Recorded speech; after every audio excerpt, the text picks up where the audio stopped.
सिद्धार्थ और आज हम स्टार्ट करने वाले हैं अपनी सीरीज पार्ट 2। तो आज का टॉपिक है नॉर्मल फॉर्म और कैनोनिकल फॉर्म। तो हम किसी भी मैट्रिक्स को नॉर्मल फॉर्म में कैसे कन्वर्ट करते हैं। तो आपको सबसे पहले इस बात का ध्यान रखना है कि मैट्रिक्स किसी भी ऑर्डर का हो सकता है। ओके, किसी भी m क्रॉस n का मैट्रिक्स है आपका और उसकी रैंक अगर r है, then the normal form of the matrix is IR 0 0 0 या फिर इन चारों फॉर्मेट में से कोई भी फॉर्म में अगर मैट्रिक्स कन्वर्ट हो रहा है तो ये आपका हो जाएगा नॉर्मल फॉर्म। अब नॉर्मल फॉर्म में ये जो IR क्या डिनोट कर रहा है, IR is identity matrix of order R and R is the rank of A। जो हमारा मेन मैट्रिक्स है ना जिसको हम कन्वर्ट कर रहे हैं उसकी रैंक होगी R। So we have to convert this question into normal form. Okay, तो नॉर्मल फॉर्म में कन्वर्ट करने के लिए जैसा कि मैंने आपको बताया है, आपको इस मैट्रिक्स को आइडेंटिटी मैट्रिक्स और 0 0 इस फॉर्मेट में बदलना है। ओके, तो सबसे पहले आपको ध्यान रखना है कि जो फर्स्ट एलिमेंट है दैट इज A11 वो क्या होना चाहिए, हमारा 1 होना चाहिए। ठीक है, अब यहाँ पर तो हमारा फर्स्ट एलिमेंट क्या है, 2 है, तो हम क्या करेंगे R2 इंटरचेंज R1 कर लेंगे, जिससे हमारी जो फर्स्ट एंट्री है दैट इज A11 वो हमको 1 मिल जाएगी। ओके, तो हमने R1 इंटरचेंज R2 किया, बाकी third row and fourth row as it is note down करिए। फिर हमको यहाँ पर बस क्या करना है, सारे रो एलिमेंट्री ट्रांसफॉर्मेशन यूज करना है and column elementary transformation. Okay, दोनों लेकर चलेंगे हम यहाँ पर।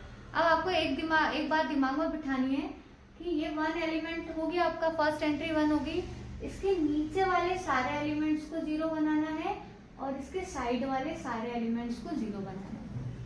तो सबसे पहले हम इसके नीचे वाले सारे एलिमेंट्स को 0 बनाएंगे, तो रो ट्रांसफॉर्मेशन यूज करेंगे। ओके, यहाँ 2 है, यहाँ 1 है। ओके, तो R2 change R2 minus 2R1। Third row के लिए क्या अप्लाई होगा, R3 change R3 minus 3R1 and for fourth row R4 change R4 minus 6R1।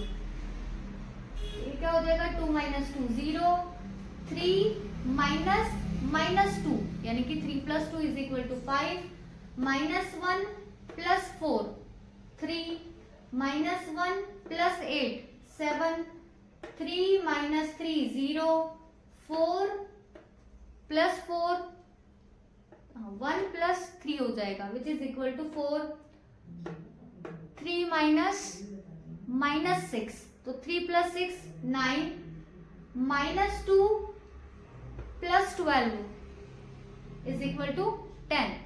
For fourth row 6 minus 6 0, 3 plus 6 9, 0 plus 12 12, minus 7 plus 24 is equal to 17।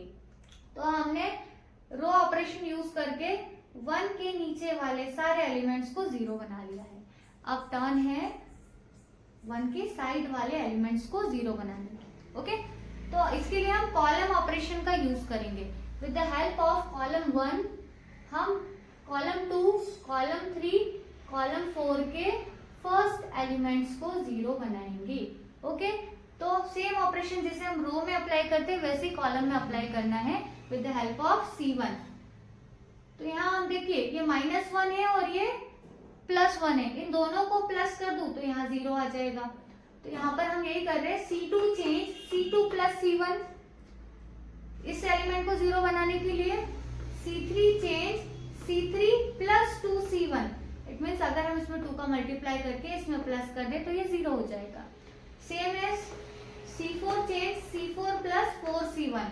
Okay, तो अब हम apply कर रहे हैं, देखिए 1 minus 1 plus 1 0, minus 2 plus 2 0, minus 4 plus 4 0। और बाकी element की अगर हम बात करें कॉलम 2 के, तो ये 0 है, इससे इन एलिमेंट्स पर कोई फर्क नहीं पड़ेगा, ना ही अदर कॉलम्स के एलिमेंट्स पर कोई फर्क पड़ेगा।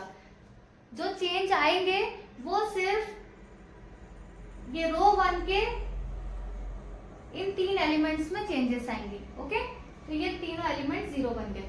तो फर्स्ट कंडीशन तो हो गई हमारी कि फर्स्ट एलिमेंट 1 बनाना है, उसके नीचे वाले सारे 0, उसके साइड वाले सारे 0। नेक्स्ट हमको क्या करना होगा, इस एलिमेंट को भी 1 बनाना है। ओके, और उसके नीचे वाले सारे 0 और उसके साइड वाले सारे 0। उससे पहले अगर हम क्या कर दें, अगर मैं इसमें से 4th रो में से 3rd रो को माइनस कर दूं तो 9 माइनस 4 कितना हो जाएगा 5, 12 माइनस 9 होगा 3, 17 माइनस 10 हो जाएगा 7, जो कि रो 2 की तरह है ना, सेम एज रो 2 है। तो हमने यहाँ पर अप्लाई किया है R4 change R4 minus R3। तो R1 में कोई चेंज नहीं किया, as it is, R2 as it is, R3 as it is, 9 minus 4 5, 12 minus 9 3 and ये 7। अब नेक्स्ट टर्म क्या थी, नेक्स्ट टर्म ये है हमारी कि इस एलिमेंट को 0 कर देते हैं with the help of R2, 5 minus 5 0।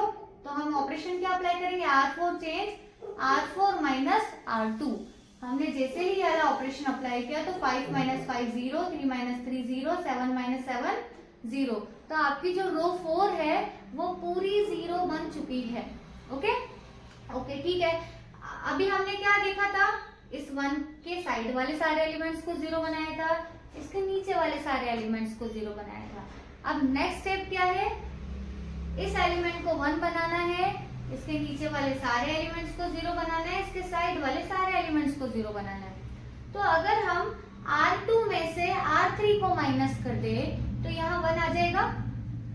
तो यहाँ पर R2 change R2 minus R3 operation apply किया है। तो row 1 as it is, row 2 में चेंजेस किया है। तो 5 minus 4 is equal to 1, 3 minus 9 is equal to minus 6, 7 minus 10 is equal to minus 3 and row 3 row 4 as it is. Next क्या करना है, ये तो 1 बन चुका है, इसके नीचे वाले एलिमेंट को 0 बनाना है। तो सिंपल है, R3 में हम चेंज करेंगे, R3 change R3 minus 4 R2। अगर इसमें 4 का मल्टीप्लाई करके इसमें से सब्ट्रैक्ट कर दे तो 0 दे देगा। तो हमने यही किया है यहाँ पर, R3 change R3 minus 4 R2। 4 minus 4 0, 9 plus 24 is equal to 33, 10 plus 12 is equal to 22 and 4th row as it is. फिर देखिए इस एलिमेंट के नीचे वाले एलिमेंट्स तो 0 हो गए। अब हमको क्या करना है, इसके साइड वाले एलिमेंट को 0 बनाना है, इसके साइड वाले एलिमेंट को 0 बनाना है। तो फर्स्ट स्टार्टिंग में हमने क्या किया था, कॉलम 1 का यूज करके कॉलम 1 के साइड वाले एलिमेंट्स को 0 बनाया था। कॉलम 1 का यूज करके इसके साइड वाले एलिमेंट्स को 0 बनाया था। वैसे ही यहाँ हम क्या करने वाले हैं, कॉलम 2 का यूज करके कॉलम 3 एंड कॉलम 4 के ये वाले एलिमेंट्स को 0 बनाएंगे। तो हम ऑपरेशन क्या अप्लाई करेंगे, C3 change C3 plus 6C2, है ना, कॉलम 2 का यूज करोगे आप इसमें। तो ये कॉलम 3 है हमारा, C3 change C3 plus 6C2 and column 4 में क्या होगा, C4 change C4 plus 3C2। तो ये हो जाएगा 6, इसमें 6 का मल्टीप्लाई करके इसमें प्लस करना है तो ये 0 बनेगा। फिर नेक्स्ट कॉलम के लिए 3 का मल्टीप्लाई करके इसमें प्लस करना है तो ये भी 0 बन जाएगा। तो 1 देखिए, first column as it is, second column as it is and third column में ये 0 हो गया। देखिए यहाँ पर इन दोनों एंट्री पर कोई फर्क नहीं पड़ेगा, तो ये दोनों एंट्री आपकी 0 0 आ गई। अब नेक्स्ट क्या होता है, इसकी नेक्स्ट वाली एंट्री क्या होनी चाहिए, 1 होनी चाहिए, ये वाली एंट्री 1 होनी चाहिए। तो हम क्या करेंगे, R3 में चेंज करेंगे, R3 चेंज 1/33 R3। तो 1/33 आप जैसे ही करोगे तो 33/33 हो जाएगा 1 एंड 22/33 इज इक्वल टू 2/3। 11 की टेबल से वो कैंसिल आउट हो जाएगा 2/3। फिर वही प्रोसेस, क्या बोला मैंने, अगर आपने एलिमेंट को 1 बना लिया है तो उसके नीचे वाली एंट्री 0 होनी चाहिए और उसकी साइड वाली एंट्री 0 होनी चाहिए। देखिए इस 1 के नीचे वाली एंट्री तो 0 है लेकिन इसके साइड वाली एंट्री 0 नहीं है। तो हम कॉलम 4 की हेल्प से इसके साइड वाली एंट्री को 0 बनाएंगे। तो ऑपरेशन क्या होगा, C4 change C4 minus 2/3 C3। तो ये हो जाएगा हमारे पास 0। ओके, अब आप यहाँ पर ध्यान से देखोगे तो ये आपका कन्वर्ट हो चुका है नॉर्मल फॉर्म में, और आप बोल सकते हैं कैनोनिकल फॉर्म में। तो इतना जो मैट्रिक्स मिला ये 3x3 का, ये आपका आइडेंटिटी मैट्रिक्स है जिसकी रैंक 3 है, और ये 0 0 0। तो मैंने यहाँ पर बता दिया है कि जो हमारा एक्चुअल मैट्रिक्स था उसका नॉर्मल फॉर्म होगा I3 0 0 0।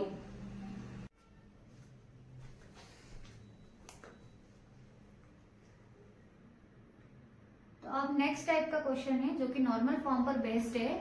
इस क्वेश्चन में क्या है, for the given matrix A find non singular matrices P and Q such that PAQ is in normal form, hence find its rank of A, है ना, find rank of A और find its rank। Okay, तो आपको matrix A given है, इसको आपको normal form में convert करना है, और वो जो नॉर्मल फॉर्म है वो किसके इक्वल है, PAQ के इक्वल है। इन्होंने बोल दिया ना कि इस मैट्रिक्स का जो नॉर्मल फॉर्म है वो PAQ के इक्वल है।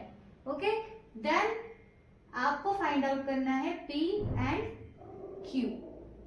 अब आपको ध्यान रखना है इस टाइप के क्वेश्चन के लिए आपको लेकर क्या चलना है, A is equal to PAQ। हमने लेकर चले A is equal to PAQ। यहाँ पर A वाला मैट्रिक्स पूरा नोट डाउन करना है। अभी P मैट्रिक्स है ना, P जो है, P मैट्रिक्स क्या यूज करोगे आप, तो आपका जो एक्चुअल मैट्रिक्स गिवन है ना A, उसमें जितनी नंबर ऑफ रोज है उतने ऑर्डर का आइडेंटिटी मैट्रिक्स आपको P लेना है। ठीक है, फिर A एज इट इज रहेगा, राइट हैंड साइड पर A यूज नहीं करना है, A एज इट इज लिखाएगा। अब Q क्या होगा, तो Q यूज होगा कॉलम के लिए, तो कितने यहाँ पर किस ऑर्डर का कॉलम मैट्रिक्स यूज होगा।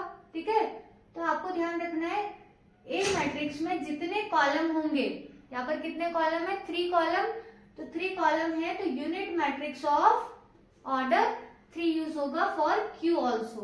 ओके, क्योंकि यहाँ पर ये क्या है, स्क्वायर मैट्रिक्स है, रो भी 3 है, कॉलम भी 3 है, तो दोनों 3x3 के मैट्रिक्स हमने यहाँ पर यूज किए हैं। लेकिन अगर रो मान लिया होता 3 होती और कॉलम 4 होते, तो यहाँ पर आप जो आइडेंटिटी मैट्रिक्स यूज करते हैं वो 3x3 का यूज करते हैं, एंड यहाँ पर जो आइडेंटिटी मैट्रिक्स यूज करते हैं वो आप 4x4 का यूज करते हैं। ओके, नाउ अब आपको क्या ध्यान रखना है, जब भी मैं रो ऑपरेशन यूज करूंगी, क्योंकि नॉर्मल फॉर्म में बदलते हैं तो आपको कॉलम ऑपरेशन भी यूज करना पड़ता है एंड रो ऑपरेशन भी यूज करना पड़ता है। तो जब भी आप रो ऑपरेशन यूज करोगे इसको नॉर्मल फॉर्म में कन्वर्ट करने के लिए, तो आपको सेम ऑपरेशन इस मैट्रिक्स में अप्लाई करना है, इसमें नहीं। ओके, फिर जब भी आप कॉलम ऑपरेशन अप्लाई करोगे तो जो ऑपरेशन आप इस मैट्रिक्स के लिए अप्लाई कर रहे हो वही ऑपरेशन आपको Q वाले मैट्रिक्स के लिए अप्लाई करना होगा। ओके, तो अब हम A को नॉर्मल फॉर्म में बदलने के लिए ऑपरेशन अप्लाई करते हैं। सबसे फर्स्ट कंडीशन क्या होती है A को नॉर्मल फॉर्म में बदलने के लिए, फर्स्ट एलिमेंट ऑलवेज 1 होना चाहिए, A11 हमेशा 1 होना चाहिए। ओके, तो ये 1 है हमारे पास। ओके, अब आपको क्या करना है, 1 के नीचे वाली सभी एंट्रीज को 0 करना है एंड 1 के साइड वाली सभी एंट्रीज को 0 करना है। सबसे पहला काम जो है आपको यही करना है। तो यहाँ पर हम R2 माइनस R1 कर दे तो ये 0 बन जाएगी ये वाली एंट्री।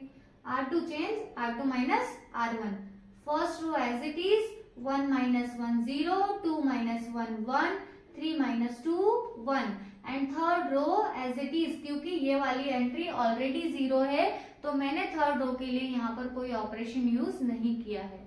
अब देखिए यहाँ इसको तो हमने 0 बनाने के लिए ऑपरेशन लेफ्ट हैंड साइड पे तो अप्लाई कर लिया, लेकिन मैंने एक बात कही थी कि जो रो ऑपरेशन आप लेफ्ट हैंड साइड पर अप्लाई करेंगे वही रो ऑपरेशन आप राइट हैंड साइड पर P वाले मैट्रिक्स में अप्लाई करेंगे। तो हमने ऑपरेशन क्या लगाया, R2 minus R1, 0 minus 1 minus 1, 1 minus 0 1, 0 minus 0 0, बाकी first row and third row as it is, A भी एज इट इज एंड Q वाला मैट्रिक्स भी एज इट इज है। ओके, अब क्या करना है, तो देखो हमारे पास जो लेफ्ट हैंड साइड वाला मैट्रिक्स है उसमें अगर हम ध्यान से देखें तो 1 0 0 तो हो गया। सेकेंड एंट्री भी 1 दिख रही है तो इसकी हेल्प से हम इसको भी 0 बना लेते हैं। ओके, आप चाहो तो पहले कॉलम ऑपरेशन यूज कर सकते हो, लेकिन ये थोड़ा इजी दिख रहा है तो हम इससे करें कि माइनस इन दोनों को प्लस कर देंगे। तो R3 change R3 plus R2। Okay, R3 में चेंज किया R3 प्लस R2। तो लेफ्ट हैंड साइड पर क्या हो जाएगा, first row as it is, second row भी एज इट इज है। अभी क्या हो जाएगा 0 plus 0 0, minus 1 plus 1 0, minus 1 plus 1 0। तो लेफ्ट हैंड साइड पर एक रो आपकी पूरी 0 बन चुकी है। फिर हमने अभी बताया था कि जब भी इधर रो ऑपरेशन अप्लाई करेंगे तो इधर भी अप्लाई होगा पी वाले मैट्रिक्स में। तो हमने ऑपरेशन क्या अप्लाई किया, R3 प्लस R2। तो R3 क्या है 0, माइनस 1 हो जाएगा माइनस 1, 0 प्लस 1 हो जाएगा प्लस 1, 1 प्लस 0 हो जाएगा 1, and A as it is रहेगा और Q भी एज इट इज रहेगा। ओके, अब बारी आती है कॉलम ऑपरेशन की। क्यों, क्योंकि मेरा ये 1 के नीचे वाली एंट्री तो देखिए सारी 0 हो चुकी है, ये वाली, ठीक है, लेकिन इसके साइड वाली एंट्री को मुझे 0 बनाना है। तो हम कॉलम 1 की हेल्प से कॉलम 2 की ये वाली एंट्री एंड कॉलम 3 की ये वाली एंट्री को 0 करेंगे। तो ऑपरेशन क्या अप्लाई करेंगे, C2 change C2 minus C1, C3 change C3 minus 2 C1, 1 minus 1 0, 1 minus 0 1, 0 minus 0 0, फिर 2 माइनस 2 0, 1 माइनस 0 1, 0 माइनस 0 0। सेम हमने क्या बोला था, जो ऑपरेशन आप इधर अप्लाई कर रहे हो कॉलम वाले, सेम ऑपरेशन आपको क्यू वाले मैट्रिक्स के लिए अप्लाई करने हैं। तो क्यू मैट्रिक्स के लिए हम क्या ऑपरेशन अप्लाई करेंगे, ऑपरेशन क्या था C2 माइनस C1। तो 0 माइनस 1 माइनस 1, 1 माइनस 0 1, 0 माइनस 0 0। एक और ऑपरेशन क्या अप्लाई किया था आपने, C3 change C3 minus 2 C1। तो ये C3 है आपका, 0 minus 1 0 minus 2 minus 2, 0 minus 0 0, 1 minus 0 1।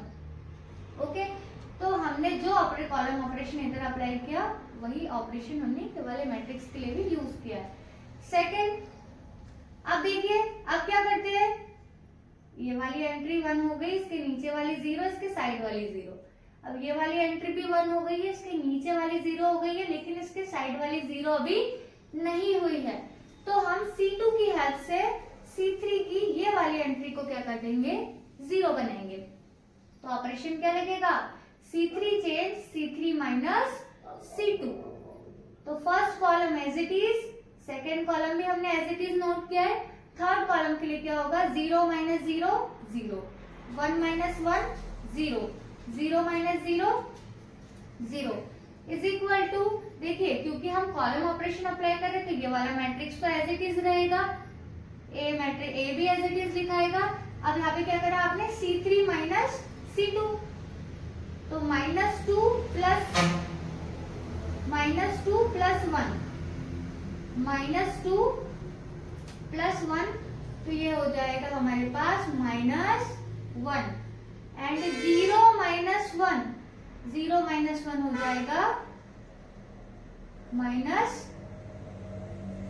1, फिर 1 माइनस 0 हो जाएगा 1। तो इस तरीके से हमारे पास ये जो नॉर्मल फॉर्म में कन्वर्ट हो चुका है और ये P मैट्रिक्स आ चुका है और ये Q मैट्रिक्स आ चुका है। तो P और Q मैट्रिक्स आपको कुछ इस तरीके से मिले। अब इसी में इन्होंने एक और चीज बोली थी, क्या बोला था कि A मैट्रिक्स जो है वो PAQ फॉर्म में लिखा जाएगा अगर A क्या है, नॉर्मल फॉर्म में है। तो देखो A को आपने नॉर्मल फॉर्म में कन्वर्ट कर दिया है which is equal to PAQ, and P क्या हो जाएगा, ये वाला मैट्रिक्स, एंड Q हो जाएगा ये वाला मैट्रिक्स। ओके, अगर और लास्टली इन्होंने पूछा है find the rank of A, आपको A मैट्रिक्स की रैंक भी बतानी है। तो रैंक हम कैसे बताते हैं, जो नॉर्मल फॉर्म होता है ना आपका, जो नॉर्मल फॉर्म होता है उसको देखकर आप बता सकते हो कि आपके मैट्रिक्स की रैंक कितनी है। तो देखिए नॉर्मल फॉर्म में आपका जो लास्ट ये मिला था, तो यहाँ पर I2 मिला है, ठीक है। तो आइडेंटिटी मैट्रिक्स कितने ऑर्डर का आया है, इसमें 2 ऑर्डर का आया है। तो रैंक ऑफ मैट्रिक्स ए क्या हो जाएगी, 2 हो जाएगी, ठीक है। अच्छा, अब यहाँ पर आपके दिमाग में एक डाउट और आएगा कि नॉन सिंगुलर का क्या काम हुआ यहाँ पर। तो जो आपको ये पी और क्यू मैट्रिक्स मिले हैं ना, ये ऐसे मैट्रिक्स है जिनका डिटर्मिनेंट कभी भी 0 नहीं आएगा। तो ये दोनों नॉन सिंगुलर मैट्रिसेस है।